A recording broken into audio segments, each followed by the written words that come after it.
नमस्कार साथियों, वास्तु गंगा में आप सबका एक बार फिर से स्वागत है। तो आइए सुनते हैं हरितालिका तीज की कथा। पूजन करने के बाद ही कथा सुने। सूत जी कहते हैं, मंदार की माला से पार्वती जी का केशपाश अलंकृत है और मुंडों की माला से शिव जी की जटा अलंकृत है। जो पार्वती जी दिव्य वस्त्र धारण की हैं और जो शिव जी दिगंबर हैं, ऐसे श्री पार्वती जी का तथा शिव जी को प्रणाम करता हूँ। रमणीक कैलाश पर्वत के शिखर पर बैठी हुई श्री पार्वती जी कहती हैं, हे महेश्वर, हमें कोई गुप्त व्रत या पूजन बताइए जो सब धर्मों से सरल हो, जिसमें परिश्रम भी कम करना पड़े लेकिन फल अधिक मिले। हे नाथ, यदि आप मुझ पर प्रसन्न हो तो यह विधान बताइए। हे प्रभु, किस तप, व्रत या दान से मध्य और अंत रहित आप जैसे महाप्रभु हमको प्राप्त हुए हैं। शिव जी ने कहा, भारतवर्ष में जैसे नक्षत्रों में चंद्रमा, ग्रहों में सूर्य, वर्णों में ब्राह्मण, देवताओं में विष्णु भगवान, नदियों में गंगा, पुराणों में महाभारत, वेदों में सामवेद और इंद्रियों में मन श्रेष्ठ है, सब पुराणों और वेदों का सर्वस्व जिस तरह कहा जाता है, मैं तुम्हें एक प्राचीन व्रत बतलाता हूँ। एकाग्र मन से सुनो। जिस व्रत के प्रभाव से तुमने मेरा आधा आसन प्राप्त किया है, अब मैं तुमको बतलाऊंगा, क्योंकि तुम मेरी प्रेयसी हो। भाद्रपद मास में हस्त नक्षत्र से युक्त शुक्ल पक्ष की तृतीया तिथि को उसका अनुष्ठान मात्र करने से स्त्रियां सब पापों से मुक्त हो जाती हैं। हे देवी, तुमने आज से बहुत दिनों पहले हिमालय पर्वत पर इस व्रत को किया था। यह वृतांत मैं तुमसे कहूँगा। पार्वती जी ने पूछा, हे नाथ, मैंने क्यों यह व्रत किया था, यह सब आपके मुख से सुनना चाहती हूँ। उत्तर की ओर एक बड़ा रमणीक और पर्वतों में श्रेष्ठ हिमवान नामक पर्वत है। उसके आसपास तरह तरह की भूमियाँ हैं तथा उसके वृक्ष लगे हुए हैं। नाना प्रकार के पक्षी और अनेक प्रकार के पशु उस पर निवास करते हैं। वहाँ पहुंचकर गंधर्वों के साथ बहुत से देवता, सिद्ध, चारण, पक्षीगण सर्वदा प्रसन्न मन से विचरते हैं। वहाँ पहुंचकर गंधर्व गाते हैं, अप्सराएं नाचती हैं। उस पर्वतराज के कितने ही शिखर ऐसे हैं जिसमें स्फटिक, रत्न और वैदुर्य मणि आदि की खानें भरी पड़ी हैं। यह पर्वत ऊंचा तो इतना अधिक है कि मित्र के घर की तरह समझकर आकाश का स्पर्श किए रहता है। उसके समस्त शिखर सदैव हिम से आच्छादित रहते हैं और गंगा जल की ध्वनि सदा सुनाई देती रहती है। हे पार्वती, तुमने बाल्यावस्था में उसी पर्वत पर तपस्या की थी। 12 वर्षों तक तुम उल्टी लटकी रही, धुआं पीकर रही, 64 वर्षों तक सूखे पत्ते खाकर रही। माघ मास में तुम जल में बैठी रहती और वैशाख की दोपहरिया में पंचाग्नि तापती थी। श्रावण महीने में जल बरसता तो तुम भूखी प्यासी रहकर मैदान में बैठी रहती थी। तुम्हारे पिता इस तरह के कष्ट सहन को देखकर बड़े दुखी हुए। वे चिंता में पड़ गए कि मैं अपनी कन्या किसको दूं। उसी समय नारद जी वहां आ पहुँचे। मुनि श्रेष्ठ नारद जी उस समय तुम्हें देखने गए थे। नारद जी को देखकर गिरि ने अर्घ्य, पाद्य, आसन आदि देकर उनकी पूजा की। हिमवान बोले, हे स्वामिन, आप किस लिए यहाँ आए हैं? मेरा ओह भाग्य है, आपका आगमन मेरे लिए अच्छा है। नारद जी ने कहा, हे पर्वतराज, सुनो, मैं भगवान विष्णु का भेजा हुआ आपके पास आया हूँ। आपको चाहिए कि यह योग्य कन्या रत्न किसी योग्य वर को दें। भगवान विष्णु के समान योग्य वर ब्राह्मण, इंद्र और शिव, इनमें से कोई नहीं है। इसलिए मैं यही कहूँगा कि आप अपनी कन्या भगवान विष्णु को ही देवें। हिमवान ने कहा, भगवान विष्णु स्वयं मेरी कन्या ले रहे हैं और आप यह संदेश लेकर आए हैं तो मैं उन्हें अपनी कन्या दूंगा। हिमवान की इतनी बात सुनकर मुनिराज नारद आकाश में विलीन हो गए। वे पीताम्बर, शंख, चक्र और गदाधारी भगवान विष्णु के पास पहुँचे। वहाँ हाथ जोड़कर नारद जी ने भगवान विष्णु से कहा, हे देव, सुनिए, मैंने आपका विवाह पक्का कर दिया है उधर हिमवान ने पार्वती के पास जाकर कहा कि हे पुत्री, मैंने तुम्हें भगवान विष्णु को दे डाली। तब पिता की बात सुनकर तुम बिना उत्तर दिए ही अपनी सखी के घर चली गई। वहीं जमीन पर पड़कर तुम बड़ी दुखी होती हुई विलाप करने लगी। तुमको इस प्रकार विलाप करती हुई देखकर सखी बोली, तुम इतनी दुखी क्यों हो? इसका कारण बताओ। तुम्हारी जो कुछ इच्छा होगी मैं यथाशक्ति उसको पूरा करने की चेष्टा करूँगी, इसमें कोई संशय नहीं है। पार्वती बोली, मेरी जो कुछ अभिलाषा है उसे तुम प्रेम पूर्वक सुनो। मैं एकमात्र शिव जी को अपना पति बनाना चाहती हूँ, इसमें कुछ भी संशय नहीं है। मेरे इस विचार को पिताजी ने ठुकरा दिया है, इससे मैं अपने शरीर को त्याग दूंगी। पार्वती की इस बात को सुनकर सखियों ने कहा, शरीर का त्याग न करो, चलो किसी ऐसे वन में चले जहाँ पिता को पता ना चले। ऐसी सलाह कर तुम वैसे वन में जा पहुँची। उधर तुम्हारे पिता घर घर तुम्हें खोजने लगे। दूतों द्वारा भी खबर लेने लगे कि कौन देवता या किन्नर मेरी पुत्री का हरण करके ले गया है। उन्होंने मन ही मन कहा, मैं नारद जी के आगे प्रतिज्ञा कर चुका हूँ कि अपनी पुत्री भगवान विष्णु को दूंगा।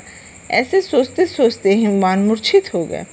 गिरिराज को मूर्छित देखकर सब लोग हाहाकार करते दौड़ पड़े। जब होश आया तो सब पूछने लगे कि गिरिराज, आप अपनी मूर्छा का कारण बताइए। हिमवान ने कहा, आप लोग मेरे दुख का कारण सुने। न मालूम कौन मेरी कन्या को हरण करके ले गया है। ऐसा नहीं हुआ तो उसे कहीं सांप ने काट लिया या सिंह खा गए होंगे। हाय हाय, मेरी बेटी कहाँ गई? कि किसी दुष्ट ने पुत्री को मार डाला। ऐसा कह वे वायु के झोंके से कांपते हुए एक वृक्ष के समान कांपने लगे।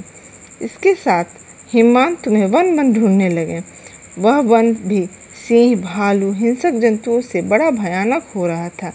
तुम भी अपनी सखियों के साथ उस भयानक वन में चलती चलती एक ऐसी जगह जा पहुंची जहां एक नदी बह रही थी। उसके रमणीक तट पर एक बड़ी सी कंदरा थी। तुमने उसी कंदरा में आश्रय बना लिया और मेरी एक बालुकामयी प्रतिमा बनाकर अपनी सखियों के साथ निराहार रहकर मेरी आराधना करने लगी।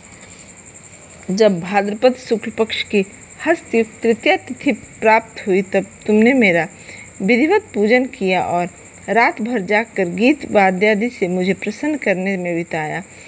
उस व्रतराज के प्रभाव से मेरा आसन डगमगा उठा, जिससे मैं तत्काल उस स्थान पर जा पहुंचा जहां पर तुम अपनी सखियों के साथ रहती थी। वहां पहुंचकर मैंने तुमसे कहा कि मैं तुम पर प्रसन्न हूँ, बोलो क्या चाहती हो। तुमने कहा, मेरे देवता, यदि आप मेरे ऊपर प्रसन्न हैं तो मेरे पति बने। मेरे तथास्तु कहकर कैलाश पर्वत पर वापस आने पर तुमने वह प्रतिमा नदी में प्रवाहित कर दी। सखियों के साथ उस महाव्रत का पारण किया। हिमवान भी तब तक उस वन में तुम्हें खोजते हुए आ पहुँचे। चारों दिशाओं में तुम्हारी खोज करते करते वे व्याकुल हो चुके थे, इसलिए तुम्हारे आश्रम के समीप पहुँचते ही गिर पड़े। थोड़ी देर बाद उन्होंने नदी के तट पर दो कन्याओं को सोते हुए देखा। उन्होंने देखते ही तुम्हें छाती से लगा लिया और बिलख कर रोने लगे। फिर पूछा, पुत्री, तुम सिंह, व्याघ्र आदि जंतुओं से भरे इस वन में क्यों आ पहुँची? पार्वती ने उत्तर दिया, हे पिताजी, मैंने पहले ही अपने आप को शिव जी के हाथों सौंप दिया था। आपने मेरी बात टाल दी, इससे मैं यहाँ चली आई।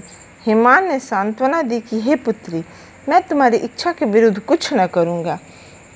वे तुम्हें अपने साथ लेकर घर आए और मेरे साथ तुम्हारा विवाह कर दिया। इसी से तुमने मेरा अर्धासन पाया है। तब से आज तक किसी के सामने मुझे यह व्रत प्रकट करने का अवसर नहीं प्राप्त हुआ था। हे देवी, मैं यह बताता हूँ कि इस पर्वत का हरितालिका नाम क्यों पड़ा। तुमको सखिया हर ले गई थी, इसी से हरितालिका नाम पड़ा। पार्वती जी ने कहा, हे प्रभु, आपने नाम तो बताया, अब इसकी विधि भी बताइए। इसका क्या पुण्य है, क्या फल है, यह व्रत कौन करे? श्री शिव जी पार्वती जी से कहने लगे, हे देवी, मैंने समस्त स्त्री जाति की भलाई के लिए यह उत्तम व्रत बतलाया है। जो स्त्री अपने सौभाग्य की रक्षा करना चाहती है वो यत्नपूर्वक यह व्रत करे। केले के खंभे आदि से सुशोभित एक सुंदर मंडप बनावे। उसमें रंग बिरंग के रेशमी कपड़ों से चंदोवा लगाकर चंदन आदि सुगंधित द्रव्यों से वह मंडप लिपवाए। फिर शंख, भेरी, मृदंग आदि बजाते गाते हुए बहुत से लोग एकत्रित होकर तरह तरह से मंगलाचार्य करते हुए उस मंडप में पार्वती तथा शिव जी की प्रतिमा स्थापित करें। उस रोज दिन भर उपवास कर बहुत से सुगंधित फूल, सुगंध और मनोहर धूप, नाना प्रकार के नैवेद्य आदि एकत्र कर मेरी पूजा करें और रात भर जागरण करें। ऊपर जो जो वस्तुएं गिनवाई गई हैं, इसके अतिरिक्त नारियल, सुपारी, जंबीरी, नींबू, लौंग, अनार, नारंगी आदि जो जो फल प्राप्त हो सके उन्हें इकट्ठा कर लें। उस ऋतु में जो फल तथा फूल मिल सकें विशेष रूप से रखें। इसके बाद धूप दीप आदि से पूजन कर प्रार्थना करें। हे शिवे, शिव रूपिणी, हे मंगले, सब अर्थों को देने वाली हे देवी, हे शिव रूपे आपको नमस्कार है। हे शिव रूपे आपको सदा के लिए नमस्कार है। हे ब्रह्म रूपिणी आपको नमस्कार है। हे जगदात्री आपको नमस्कार है। हे सिंह वाहिनी, संसार के भय से भयभीत मुझ दीन की रक्षा करें। इस कामना की पूर्ति के लिए मैंने आपकी पूजा की है। हे पार्वती, मुझे राज्य और सौभाग्य दें, मुझ पर प्रसन्न होवें। इन्हीं मंत्रों से पार्वती तथा शिव जी की पूजा करें। तदंतर विधि पूर्वक कथा सुने और ब्राह्मण को वस्त्र, गौ, स्वर्ण आदि देवें। इस तरह एकाग्रचित होकर स्त्री पुरुष दोनों एक साथ पूजन करें। फिर वस्त्र आदि जो कुछ भी उनका संकल्प करें। हे देवी, जो स्त्री इस प्रकार पूजन करती है वह सब पापों से छूट जाती है और उसे 7 जन्म तक सुख तथा सौभाग्य प्राप्त होता है। जो स्त्री तृतीया तिथि का व्रत न कर अन्न भक्षण करती है तो वह 7 जन्म तक बंध्या रहती है और उसको बार बार विधवा होना पड़ता है। वह सदा दरिद्र, पुत्र शोक से शोकाकुल, स्वभाव की लड़ाकी, सदा दुख भोगने वाली होती है और उपवास न करने वाली स्त्री अंत में घोर नरक में जाती है। मांसाहार करने से बाघिन, दही खाने से बिल्ली, मिठाई खाने से चींटी और कुछ खाने से मक्खी होती है। तीज को अन्न खाने से सुकरी, फल खाने से बंदरिया, पानी पीने से जोंक, दूध पीने से सांपिन, उस रोज सोने से अजगरी और पति को धोखा देने से मुर्गी होती है। इसलिए सभी स्त्रियां व्रत अवश्य करें। दूसरे दिन स्वर्ण, चांदी, तांबा अथवा बांस के पात्र में अन्न भरकर ब्राह्मण को दान दें और पारण करें। जो स्त्री इस प्रकार व्रत करती है वह मेरे समान पति पाती है और जब वह मरने लगती है तो तुम्हारे समान उसका रूप हो जाता है। उससे सब प्रकार के सांसारिक भोग से मुक्ति मिल जाती है। इस हरितालिका की व्रत कथा मात्र सुन लेने से प्राणी को 1000 अश्वमेध और सैकड़ों वाजपेय यज्ञ करने का फल प्राप्त होता है। हे देवी, मैंने यह सब व्रतों में उत्तम व्रत बतलाया है जिसके करने से प्राणी सब पापों से छूट जाता है। इसमें कुछ भी संशय नहीं है। इति हरितालिका व्रत कथा।